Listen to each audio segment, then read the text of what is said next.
Hoy quiero leerles un pequeño poema que recordé por ahí y que a lo mejor nos va a servir para tener un recordatorio espiritual en esta mañana. Así que Héctor, ayúdame ahí con la letra de este poema.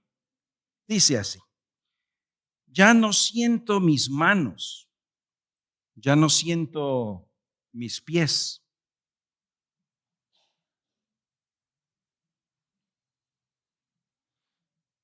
Y ahí de fondo había colocado un paisaje con nieve. Te lo tienen que imaginar. Ya no siento mis manos, ya no siento mis pies. No puedo caminar, ni siquiera mover. Estoy muy frío, estoy muy frío. ¿Cómo me cuesta reír y escucharte hablar? ¿Cómo me cuesta sentir todo el amor que me das? ¿Cómo me cuesta? ¿Cómo me cuesta? Pero la segunda parte del poema es mucho más llena de esperanza. Dice: si me acerco a tu calor, yo me puedo refugiar. Si me acerco a tu calor, nadie me puede parar. Y si me acerco, todo cambiará. Ahora puedo ver lo que tienes para mí. Ahora puedo ser lo que siempre imaginé. Ahora puedo. Ahora puedo. Posiblemente algunos de ustedes conocen este poema y seguramente algunos de ustedes lo conocerán más por el verso o el estribillo o el coro que dice así. Frío como un pingüino, no hay que estar frío, no, no hay que estar frío, no, hay que estar caliente, no hay que estar frío como un pingüino. Ya viene la letra ahí. No, no hay que estar frío, no. Eso sí lo conocen, ¿verdad? Déjalo. Bueno, no se oye la letra, pero ahí es donde dice: ya no siento mis manos y no siento mis pies. Cómo me cuesta reír, escucharte hablar, cómo me cuesta sentir todo el amor que tú me das, cómo me cuesta, cómo me cuesta. No hay que Todos diciendo. pingüino, no hay que estar frío, no, no hay que estar frío, no. Bueno, sí, no me sé los pasos de la coreografía, pero probablemente van a recordar el pingüino durante esta semana que dice: no hay que estar frío como un pingüino. Dije yo, qué buen día para hablar acerca del hielo, del frío y de la nieve y eso, ¿verdad? Hoy que hace buen calor. La razón por la que traigo esto a colación es porque hoy vamos a recordar en 1 Tesalonicenses capítulo 5 un verso muy pequeño, muy profundo y que tiene una conexión muy importante con el pingüino, con el frío, mejor dicho. No hay que estar frío como el pingüino. El texto de esta mañana es 1 Tesalonicenses 5:17 y probablemente lo sabemos de memoria. Dice: orad sin cesar. No sin César, ¿verdad? No tiene la tilde. Sin cesar. Orad sin cesar. ¿Qué tiene que ver el pingüino y qué tiene que ver con 1 Tesalonicenses 5:17? Pues recordemos que 1 Tesalonicenses es esa carta que envía Pablo para animar a los cristianos a estar firmes, que no vayan a decaer en su fe, que caminen con el Señor, que avancen hacia la meta. ¿Y saben qué? El recordatorio de esta mañana, querida iglesia, en este verso tan cortito, es que tu vida de oración en realidad puede representar un termómetro de cómo está la temperatura espiritual en tu vida. En otras palabras, tu vida de oración es un reflejo de una vida espiritual que puede estar muy fría, como el pingüino. No hay que estar frío como un pingüino. Al rato ponemos otra vez el corito, ese les gustó. O podemos estar con una vida espiritual muy ferviente. Es decir, lo que vamos a hacer hoy es una especie de autoevaluación, porque nos queda muy claro que hay que hacer. Debemos orar en todo momento. Debemos llevar una vida de oración ininterrumpida. Pero los quiero animar, queridos hermanos, a que lo veamos como un termómetro de nuestra vida espiritual. Es decir, así como está tu vida de oración, así refleja el estado de tu vida espiritual. Si quieres que tu vida espiritual esté ferviente, Pues eso se va a notar en una vida de oración ferviente. Si tu vida de oración está fría como el pingüino, la vida espiritual y el corazón, ¿cómo está? Frío también. Ninguno de nosotros quiere eso, así que es un termómetro de nuestra vida espiritual. Y hoy quiero invitarlos a que veamos brevemente 3 pasajes. Vamos a leer 3 pasajes esta mañana. Haré mi mejor esfuerzo para ser breve. Sé que cuando hay sueño, ¿verdad? El cuerpo se relaja un poco más. Pero piensen en el pingüino. Que este recordatorio hoy nos anime a una vida de oración que haga sentido. Es que solo orar porque te dijeron que había que orar, solo orar porque toca orar, solo orar y ya ni siquiera sé qué decir, no tiene mucho sentido, no va a tener mucho propósito. Orar y repetir cosas, ¿con qué valor? O es más, medir la oración en minutos, pues tampoco tiene mucho propósito. Pero si lo podemos enmarcar en un sentido, quiero plantear 3 escenarios o 3 casos, creo yo que nos va a motivar a que nuestra vida de oración pueda ser una vida de oración ferviente, no fría. Que tu vida espiritual y la mía esté ferviente, que estemos firmes en el Señor. Si nos hace falta la oración en estos 3 contextos, nuestra vida espiritual está decayendo. Así que piensa en esos contextos y que esto nos ayude a una vida de oración. Primer contexto, primera situación donde se refleja mi vida espiritual en la oración. Número 1, cuán dispuesto estoy a obedecer a Dios. Cuando estoy dispuesto, estoy pensando, estoy concentrado en obedecer a Dios en las cosas que me pide, inevitablemente tendré una vida de oración ferviente. Dicho en otras palabras, cuando mi vida de oración es así medio olvidadiza, medio distraída, medio descuidada, ay, sí hay que orar antes de comer para que no me haga mal. Quiere decir que no estoy pensando ni en la oración ni en la obediencia a Dios. Porque la obediencia a Dios necesita, no se puede de otra manera sin oración. La oración te enfoca y te prepara. Acompáñenme por favor a Mateo capítulo 26. Y justamente ahora que recordamos o que estamos en esta fecha conmemorativa del sacrificio de Cristo y su resurrección, en Mateo capítulo 26 encontramos la escena justo antes de su arresto. Mateo capítulo 26, versículo 36 en adelante. Entonces llegó Jesús con ellos, aquí van a estar algunos discípulos, llegó con ellos al lugar que se llama Getsemaní y dijo a sus discípulos, siéntense aquí, entre tanto que voy y, ¿qué iba a hacer Jesús? Oro, voy a orar. Y entonces tomando, versículo 37, a Pedro y a los 2 hijos de Zebedeo, Jesús comenzó a entristecerse y a angustiarse en gran manera. Pequeña observación, bastante obvia, pero ahora va a hacer sentido. ¿Cómo se siente Jesús? Triste, angustiado. ¿Alguna vez te has sentido así? No se compara, obviamente, lo que el Señor Jesucristo está enfrentando ahí, pero no sé, algunas veces cuando nosotros no nos estamos sintiendo bien, tenemos que confesarlo y ser sinceros. Lo que menos pensamos es en orar y hablar con el Señor, ¿verdad? Más bien uno se aturde, se angustia. Bueno, pequeño detalle, pero va a ser clave entender qué están sintiendo aquí Jesús, los discípulos. Versículo 38, entonces Jesús les dijo, vean que lo expresa. Mi alma está muy triste hasta la muerte. No solo un lenguaje hiperbólico, sino que va a enfrentar la muerte en la cruz. Quédense aquí y velen. Velar no significa quedarse despierto nada más. Velar significa estén alertas, estén vigilando. No vigilando porque hay peligro que nos van a asaltar, no vigilando de que no vengan a arrestarme. Eso va a suceder. Llega el grupo a arrestarlo. Estén alertas. ¿Alertas por qué? ¿O ante qué? Alertas. Estén alertas conmigo. Pero Jesús está triste, está angustiado. Versículo 39, yendo un poco más adelante, se postró sobre su rostro, orando y diciendo, Noten la oración.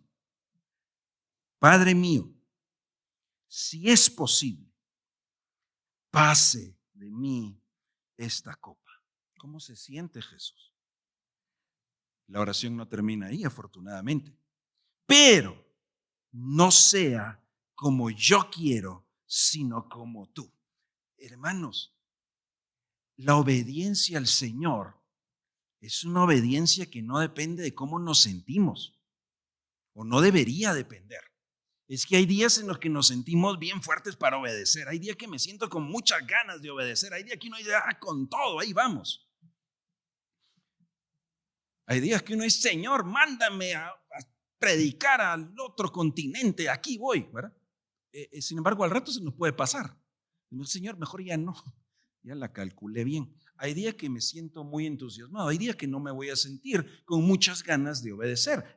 No es precisamente que Jesús no quiera obedecer para nada. Jesús tiene muy clara la misión, Jesús tiene muy claro quién es Él y la causa por obediencia al Padre a la cruz. Pero se siente triste y angustiado. Y la oración es, si es posible, pase de mí esta copa. Sin embargo, no se trata de mi voluntad, sino de la tuya. Mi llamado aquí es un llamado de obediencia, dice Jesús. Así que versículo 40, vino luego a sus discípulos y los halló, ¿cómo? Durmiendo. Pobres discípulos, ¿verdad? ¿Quién se ha dormido alguna vez cuando tenía que estar vigilando o tenía que estar orando? Y no se trata aquí hoy de echarle tierra a los discípulos o analizar tanto la parte de ellos. Más bien hay una cuestión más importante aquí. Pero los halló durmiendo. ¿Quiénes estaban ahí? Pedro, Jacobo y Juan. Pero ¿a quién se dirigió Jesús? Y dijo a Pedro. Pobre Pedro, ¿verdad? Bueno, creo que Pedro aún no dimensionaba el papel que jugaba en ese grupo, ¿no? El Señor lo tenía muy claro, el Señor sabe cómo lo va a usar, el Señor le va a encargar, mira, pastorea las ovejas. Así que de Pedro se espera un poquito más. Y por cierto, de cada uno de nosotros, conforme crece en su liderazgo, se espera un poquito más. Así que le dice a Pedro, Pedro, ¿no han podido estar vigilando conmigo una hora? Versículo 41, y aquí está la clave. Velad y orad, vigilen y oren, estar alerta y la oración van de la mano para que no entren en tentación. Cuando leemos la tentación, normalmente pensamos en ese deseo apetitoso de pecar, que te van a dar ganas de pecar en algo, de llevarte algo que no es tuyo, de desobedecer, ¿verdad? En algo que sabes que no debes. Normalmente eso entendemos como tentación. La pregunta aquí es, ¿cuál es la tentación? ¿Cuál puede ser la tentación? Que de aquí no hay cerca esos pecados que normalmente nosotros asociamos con una tentación. El espíritu ciertamente está dispuesto, pero la carne es débil. Jesús está orando porque tiene muy claro un paso de obediencia que debe dar. Y tiene muy claro que se necesita esa fortaleza y esa dependencia de Dios para poder dar pasos de obediencia.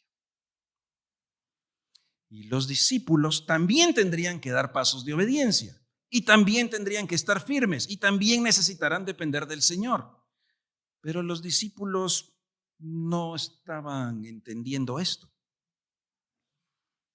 Miren aquí el versículo 42. Otra vez fue y oró por segunda vez, diciendo, noten ahora el cambio en la oración. Padre mío, si no puede pasar de mí esta copa sin que yo la beba, hágase tu voluntad. La oración nunca es para convencer a Dios de algo, de que Dios haga algo, de que Dios cambie de opinión y haga lo que yo quiera. Para nada. Así se ha pintado a veces la oración, ¿verdad? Ore más, así convence a Dios alguna vez. Ya, si usted le ora y al final Dios va a decir, pues está bueno. Una mala lectura de Lucas capítulo 18, un pasaje que consideré que leyéramos hoy, lo haremos en otra oportunidad. Hay una parábola que Jesús les cuenta acerca de la necesidad de orar siempre. Y hay un juez malo que atiende a la viuda y entonces una mala lectura dice, a ver, que usted si más insiste a Dios, al final Dios le va a hacer caso. Ese no es el Dios al que servimos. Dios no tiene por qué hacernos caso a nosotros. Es al revés. Él es el Señor, yo soy el servidor. Nosotros le tenemos que hacer caso a Él. La parábola está para demostrar lo opuesto del juez malvado al Dios bueno. No es que Dios es como ese juez malvado, para nada. ¿Cómo Dios no va a escuchar la oración? Si hasta el malvado escucha una petición, cuanto más Dios escucha las peticiones nuestras. Pero no es para convencerlo a Él, es para convencernos nosotros de lo que ya sabemos que tenemos que hacer y hacerlo. En otras palabras, cuando sabes que Dios te llamó a hacer algo, cuando sabes que Dios te está pidiendo algo, oras para depender de Él y para convencerte de hacerlo. Para decirle, Señor, aquí estoy, vamos. Señor, no pasa de mí esta copa, que se haga tu voluntad. La oración nos fortalece para obedecer. 43 vino otra vez y los halló durmiendo, porque los ojos de ellos estaban muy cargados de sueño. Quiero mencionarles que Lucas capítulo 22, versículo 45 nos da otro detalle. Lucas luego, teniendo conversaciones, entrevistando, escribe esto: cuando se levantó de la oración, vino a sus discípulos y los halló durmiendo a causa de la tristeza. Entonces, ¿estaban cansados o estaban tristes? ¿O las dos cosas? Pues yo pienso que igual, hermanos, sea cansados o sea tristes, Rebeca nos recordó hoy, no afanados. Fíjense que todo eso describe las realidades que ustedes y yo también enfrentamos día a día. Es que muchas veces me va a costar obedecer a Dios porque estoy triste. Algo me puso triste. Algo me desanimó, entonces ya ese algo se convierte en lo que tengo al frente y ya nubla mi mente. Ya no puedo ver bien con claridad qué es lo que Dios espera de mí. A veces va a ser que estoy cansado. A veces que estoy frustrado, a veces que estoy afanado, a veces que estoy enojado, a veces siempre tenemos algo que nos está pasando que se vuelve una excusa para obedecer a Dios. Es que me pasó esto, es que me siento así, es que yo no entiendo, es que yo quisiera, es que yo, es que hermano, te van a pasar 1000 cosas, igual que a los discípulos. ¿Cuál es la tentación? Algunos dicen la tentación de abandonar a Jesús, otros la tentación, ¿verdad?, de salir corriendo. Hermano, cuando viene el momento de dar el paso de fe y de obediencia, ¿estás firme o estás distraído? ¿Estás listo? Porque en efecto, pobre Pedro, ¿verdad? Ustedes ven que después viene el que lo niega, ¿verdad? Yo no lo conozco, los demás se fueron a esconder. Por ahí se narra que uno salió corriendo, ¿verdad? Y salió ahí medio desnudo. A ese extremo, de asustados. Cuando Jesús mismo les demostró la necesidad de orar y de depender del Padre. Al final, también pienso en algo. Yo leía una vez un autor y decía, hombre, Jesús tenía todo para ser el más amargado de la vida. Que los discípulos no le hacen caso, que no lo entienden, que lo traicionan, que Jesús podría haber estado, pero Jesús estaba enfocado en obedecer hasta la muerte. Con los discípulos o sin los discípulos, es que nadie me quiere, nadie me apoya, es que yo estoy muy feo, yo qué sé. Si el Señor nos llamó a obedecer, necesitamos estar en oración para estar firmes y fuertes y obedecer. Entonces los halló durmiendo, estaban sus ojos cargados de sueño y dejándolos se fue de nuevo y oró por tercera vez diciendo las mismas palabras. Entonces vino a sus discípulos y les dijo, ya, duerman, descansen, ya llegó la hora. El Hijo del Hombre es entregado en manos de pecadores, levántense, vamos, vean, se acerca el que me entrega. Ahora viene el momento de la obediencia. Y ahora Jesús está fortalecido y obedece cumpliendo la misión y los discípulos no. Y quiero que noten algo. Es que no es falta de buena intención. La obediencia a Dios no es porque tú eres muy bueno y tienes muy buena intención y tú le vas a echar ganas y eres muy valiente. La única forma en la que vamos a poder obedecer es si dependemos de Él y tenemos su fuerza. ¿Saben por qué? Miren ahí el 26:35, justo el versículo antes de la escena que estamos leyendo. Mateo 26:35. Pedro le dijo a Jesús: aunque me sea necesario morir contigo, no te negaré.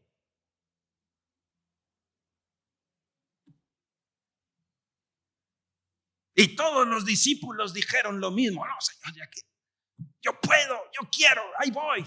Dígate, ¿cuántos son? Démoslo. Y Jesús dijo: tienen que estar alertas. Si no están alertas, si no están orando, caerán en la tentación. No van a obedecer, no lo van a cumplir, no van a poder, a menos que estén orando y alertas. Hermanos, en todo lo que el Señor nos ha llamado a hacer y todos los pasos de fe que Dios te pide dar, vas a enfrentar 1000 situaciones y vas a enfrentar 1000 emociones. Incluso como escuchamos varios que los domingos cuando están acá al frente y nos dicen: oye, aquí estoy hablando, pero estoy nervioso. Pues no se sientan mal, yo también me pongo nervioso. Lo que pasa es que el púlpito está grande y no se nota aquí cuando le tiemblan a uno las piernas. Hermanos, pero nerviosos o no, vamos a pasar a hacer algo que nos va a edificar. Mire, estas 4 gradas son un gran paso de fe para muchos. Y lo logramos. Estoy muy orgulloso de nuestros niños que nos enseñan los domingos, nuestros jóvenes nos enseñan, adultos también nos enseñan. 4 gradas son el paso de fe. Y demandan un montón de oración. Los pasos de fe que Dios te está llamando son más de 4 pasos, de 4 gradas. ¿Estás listo? ¿Estás firme? ¿Estás despierto? ¿O estoy triste, estoy angustiado, estoy afanado? Bueno, con más razón, ora, porque tienes que estar alerta, vigilando. Tu vida de oración es un reflejo de tu disposición a obedecer. Si no estás orando por él, Señor, ayúdame a obedecer en esto que me quedó claro que me llamas, no estás pensando en eso que el Señor te llamó. No estás orando por ello. Estás distraído. Tenemos que estar alertas. Así que el verso 10 dice: orad sin cesar, pues está bien cortito. Es más, ¿se animan a que lo memoricemos para la otra semana? El desafío es a vivirlo. ¿Pero por qué lo voy a vivir? Porque necesito estar dando pasos de obediencia. Y los pasos de obediencia necesitan oración. Si no estoy llorando, no estoy concentrado en obedecer. ¿Hace sentido? Jesús nos dio ese ejemplo. Segundo contexto en el que creo que tenemos que orar sin cesar. Ora siempre, porque debo estar obedeciendo siempre. Si no estoy orando, no estoy pensando en lo que tengo que obedecer. Lo más probable es que no lo vaya a hacer. Número 2, vamos a otro pasaje, Efesios capítulo 6. Tu vida de oración es un termómetro de cuán dispuesto estás a predicar el evangelio a alguien más. Así que, querida iglesia, vean que aparte de lo que ya oramos y cada uno le pide al Señor y tenemos necesidades, qué buen recordatorio. Miren el Señor cómo conecta algunas cosas. Con Rebeca nos pusimos de acuerdo para la parte del saludo, pero no de la lectura. Siempre el comentario cuando Claudia los programa es: ora, pídele al Señor qué quiere decirnos Él y que Él te guíe. Bien nos dijo Rebeca: miren, el Señor me guió a decirles esto. Así que le exponemos en oración nuestras peticiones al Señor para no afanarnos. Pero más allá también nuestra oración tiene que ser: Señor, aquí estoy pidiéndote que me fortalezcas para obedecer lo que tengo que obedecerte hoy, mañana, esta semana. Señor, aquí voy en tu nombre. Así como Cristo, aquí voy, vamos ya. Número 2, segundo contexto por lo que debo pedir y estar orando para estar enfocado en predicar el evangelio a otros. Si no estoy orando, pidiéndole al Señor esa fortaleza, esa dirección de su espíritu para poder hablar a otros, como que no estoy pensando en eso. Me explico, cuando estoy pensando, Señor, esta semana quiero hablar de tu palabra, quiero tener conversaciones, lo primero que vas a hacer es orar por ello. Pero si no estás pensando en predicarle a alguien, explicarle la palabra a alguien, hablarle del evangelio a alguien, no vas a orar por ello. ¿Cierto? Vas a orar por otras cosas, que es lo que te está preocupando. Debería ocupar nuestra mente y corazón una decisión radical de obedecer al Señor y una decisión radical de predicar al Señor. Miren lo que escribe Pablo en Efesios capítulo 6, un pasaje que conocemos, que llamamos la armadura de Dios, Efesios 6:10 en adelante. Por lo demás, hermanos míos, fortalezcanse en el Señor y en el poder de su fuerza. Así que la fortaleza no es yo cuán valiente soy, cuán lucho, ¿verdad? No, yo sí, igual que Pedro, ¿verdad? Ahí voy, Señor, nunca te negaré. Unos versos después, pobrecito, ¿verdad? Me identifico con él. La fortaleza no está en mis ganas, está en el Señor. Vístanse, versículo 11, de toda la armadura de Dios para que puedan estar ¿cómo? Firmes, vigilando, alerta, no como el soldado que está dormido, triste, preocupado. No, alerta, porque el diablo, su adversario, los va a atacar. Porque no tenemos lucha contra sangre y carne, sino contra principados, potestades, gobernadores de las tinieblas. Está muy bien organizado ese ejército en tu contra. Contra huestes espirituales de maldad que no podemos ver, son enemigos invisibles, pero están sumamente organizados y armando estrategia para atacarte. Por lo tanto, versículo 13. Miren qué figura esta del soldado, del guerrero. Por lo tanto, si se siente triste, si se siente solo, se siente abrumado. Por lo tanto, señores, firmes y valientes, tomemos la armadura de Dios para que podamos resistir en el día malo. Y habiendo acabado todo, estar firmes.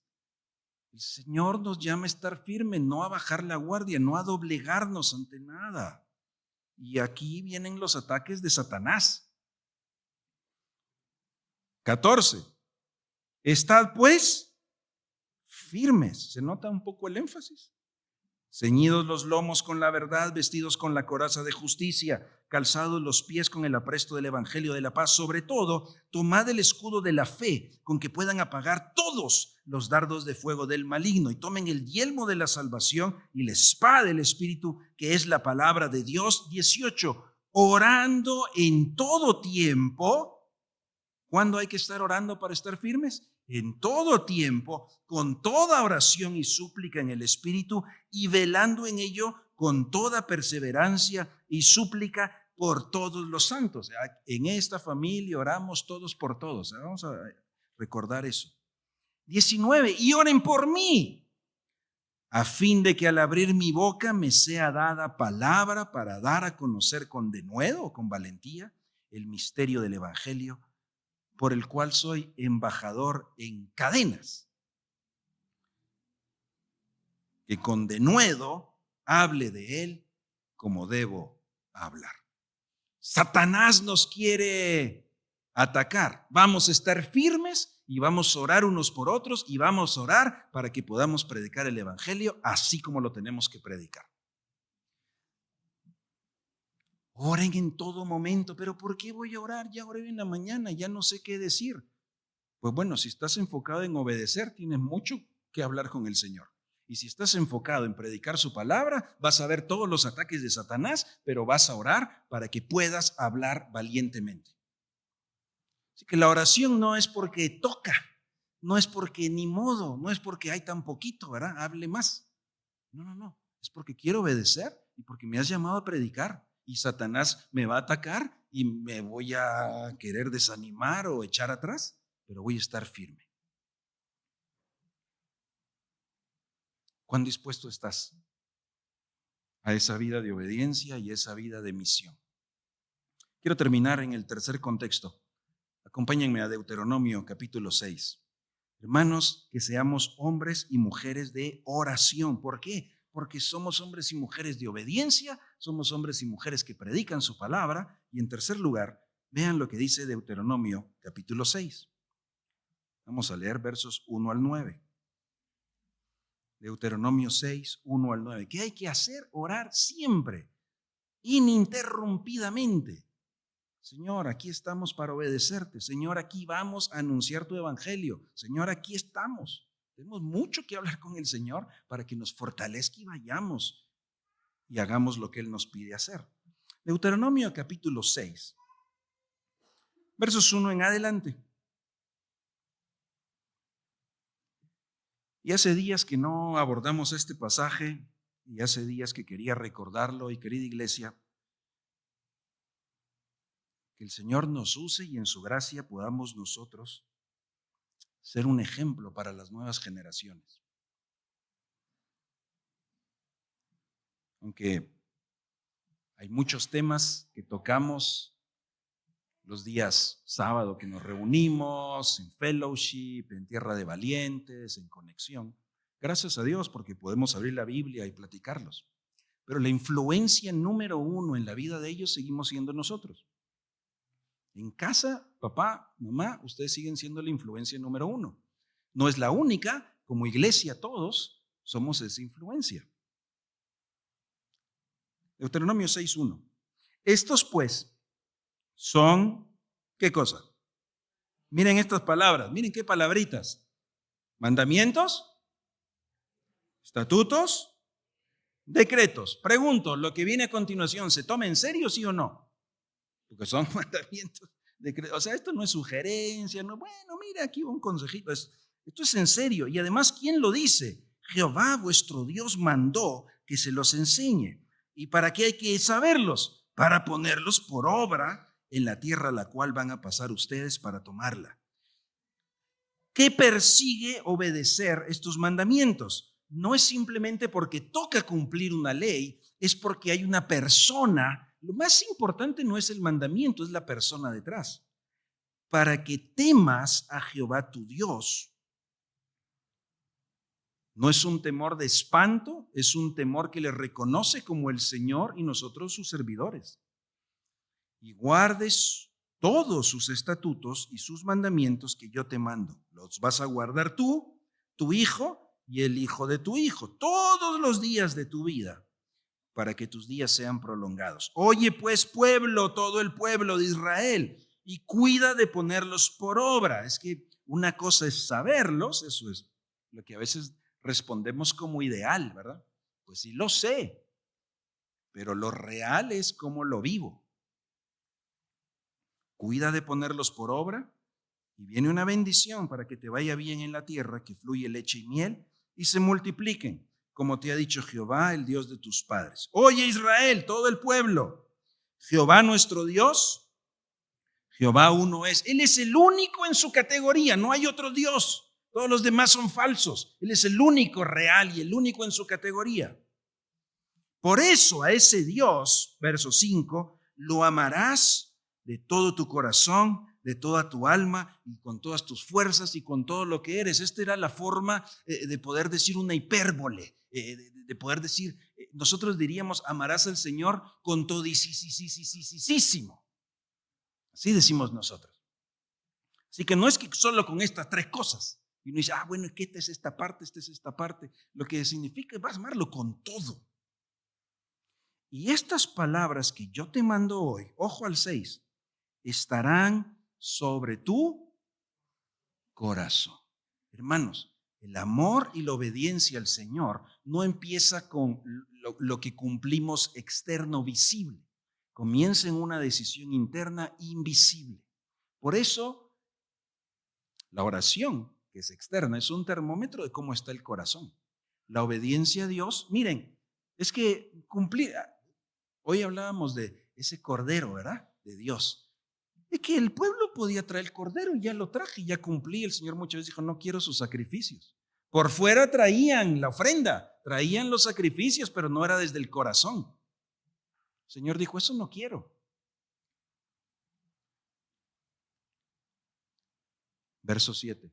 Primero en tu corazón, verso 7, y las repetirás a tus hijos. Y quiero aclarar aquí una cosa, queridos hermanos. Es muy obvio que este es un mensaje que incluye a los padres. Es muy obvio. Lo que tal vez no nos queda muy obvio es que incluye a todo el pueblo. Así que no tienes hijos, no te preocupes, estás incluido aquí. No, que los míos ya están tan grandes, ya me libré de ellos. No, te incluyen también. ¿Sí? No que yo soy joven, te incluye también todo oye, oh Israel, todos. No solo los papás. Obvio que los papás. Todos nosotros. Las vas a repetir.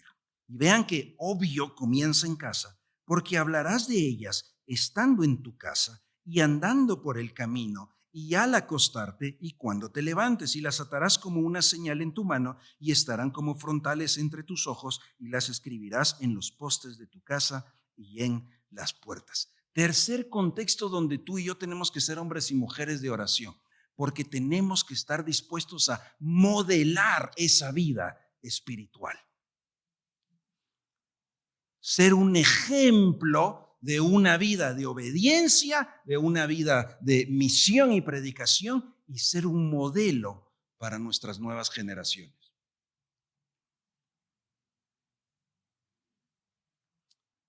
Es obvio que comienza en casa. ¿Cuáles son las principales conversaciones que hay en casa?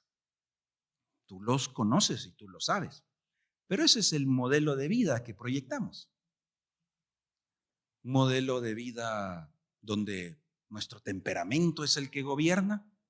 Si es muy tranquilo, somos más pasivos. Si somos agresivos, pues somos más extrovertidos, más enojados, más eufóricos o más tranquilos. Pues sí, todos tenemos nuestra personalidad.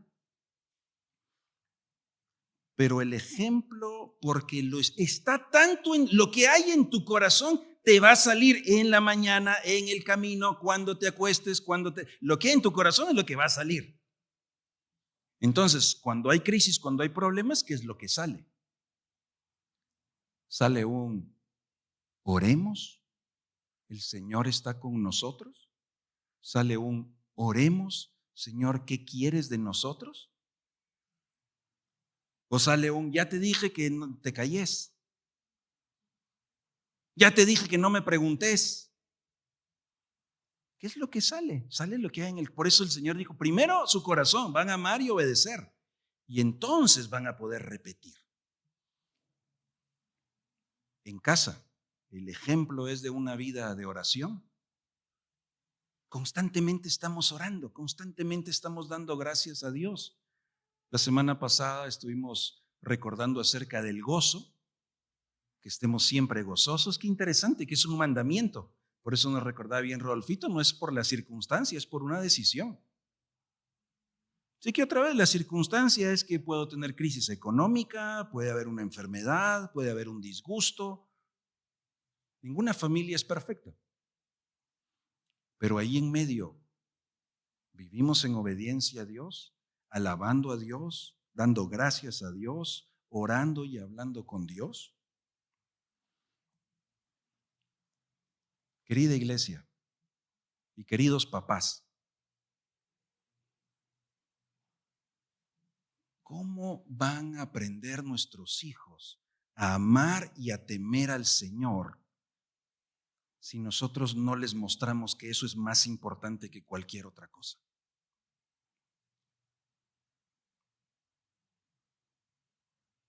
¿Dónde lo van a ver? Y hoy lo estoy diciendo no para culpar a nadie, lo estoy diciendo para motivar a todos a que juntos nos ayudemos y animemos y sembremos en nuestras nuevas generaciones ese ejemplo y ese modelo.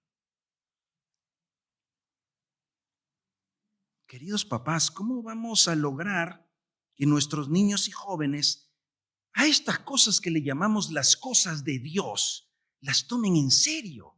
Si a nosotros nos cuesta tomarlas en serio.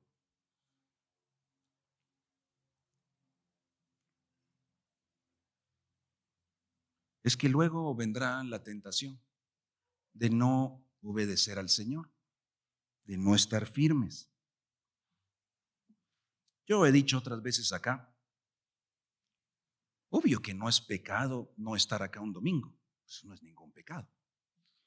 Lo único es que entre menos estoy, más riesgo corro de desconectarme de las cosas de Dios. Y la parte más fácil, digamos, entre comillas, ¿verdad? Venir, yo sé que hay que madrugar y hay que peinarse y todo eso, ¿verdad?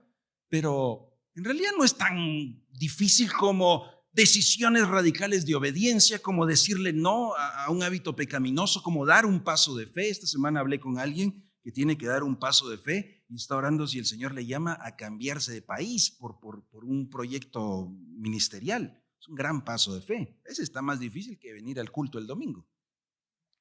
Me dice, acompáñame orando. Claro que sí, hermano. No está sencillo, pero si el Señor te llamó a eso, bueno, vamos. Ese está más difícil, digo yo, ¿verdad? Recuerdo en casa siempre vi a mi mamá Gilda, siempre decía, en medio de la escasez, atravesamos mucha escasez durante mucho tiempo, pero siempre que había algo decía, primero el diezmo, es del Señor. Me enseñó eso, desde lo primero, el diezmo, eso es del Señor. Yo no entendía muy bien cómo era el asunto, luego me iba explicando un poquito más, pero su ejemplo fue, aún en medio de la escasez, esto es para darle gracias al Señor. Esto se aparta de primerito. Me formó eso. Cuánto quisiera que nuestras nuevas generaciones aprendan a no tener deudas, a no deberle a la tarjeta o al banco o a no sé qué. Es que luego cómo cuesta ser generoso cuando uno está endeudado, ¿verdad? Que aprendan. Lo primero es para el Señor. Aquí hay algunos niños que son un gran ejemplo, que son parte de las gráficas que vimos hoy, que contentos vienen y dan su ofrenda, vienen contentos. Esto va para Cotzal y felices. ¡Qué dicha! ¿Quién les enseñó eso? Por supuesto que se ha reforzado en Tierra de Valientes, pero es en tu casa. Es lo que tú les muestras. Es el ejemplo que tú les das. ¿Quieres que ellos busquen a Dios? ¿Cómo lo estás buscando tú? ¿Cómo te miran en la casa? ¿Cómo te ven leyendo la palabra de Dios y gozándote viendo un salmo? ¿Cómo te ven los domingos en la mañana? Nuevamente, no es para culpar a nadie, eso no nos mueve a ningún cambio positivo. Es para que entendamos que cada una de nuestras acciones comunican algo y muestran, evidencian, modelan algo. Hay una familia que un día me encantó lo que dijeron. Había que madrugar un domingo. Y ustedes ya saben, madrugar los domingos siempre puede ser riesgoso, ¿verdad? Pero recuerdo la respuesta fue, si por ir al puerto madrugamos, ¿cómo no vamos a madrugar por las cosas de Dios? Wow, más motivado vine yo. ¡Qué alegre! Eso es lo que queremos enseñarle a nuestros hijos. Proyéctalo más adelante, cuando ellos ahora, algunos que están pequeños, ellos ahora deciden por lo que tú decides. O sea, ellos no vienen a esta iglesia y no vinieron aquí preguntando, ¿de qué denominación es? ¿Cuál es la doctrina? ¿Me pueden mostrar la declaración de fe? Ellos no, bien, porque tú los trajiste. Pero algún día van a tomar una decisión si ellos siguen en esta o van a otra o se apartan. Los estás preparando para eso. Ellos un día van a decidir si obedecen al Señor, buscando su propósito, buscando pareja, buscando su vocación. ¿Qué les está sembrando? ¿Cuál es el ejemplo que les damos? Pero no solo los papás, todos nosotros, queridos adultos. Por eso siempre recordamos, abraza a un niño, abraza a un joven, acércate, háblale, platica. Ay, qué clavo, ¿verdad? Que ya traté y yo no sé qué decirle. Pues mira cómo logramos, cada vez tenemos que lograr conectar un poquito más y pasar ese tiempo juntos para poder tener conversaciones espirituales. Algunos no tuvimos ciertas conversaciones espirituales en casa, pero aquí encontramos a alguien con quien sí las tuvimos. Es la gracia de Dios. La vida de oración no es porque toca, es porque somos un modelo de que Dios es lo más importante y lo amamos con todo y dependemos de Él para su fortaleza porque nos llamó a obedecer, aunque cueste. Dependemos de Él porque vamos a predicar el Evangelio. El domingo pasado tuvimos a alguien que nos visitó acá. Varios de ustedes llegaron a saludar y quienes nos visitaron fue porque recuerdan en diciembre dijimos, vas a ser tú quien anuncia el Evangelio. Pues quienes nos visitaron escucharon en diciembre ese mensaje. Y ahora estamos en marzo y llegaron y nos visitaron. Pero alguien valientemente oró y dio un paso y predicó. Oras tú por esas cosas. Oras en casa. Te ven tus hijos orando. Hermanos, adoptemos a otros niños y jóvenes. Oremos un ratito con ellos.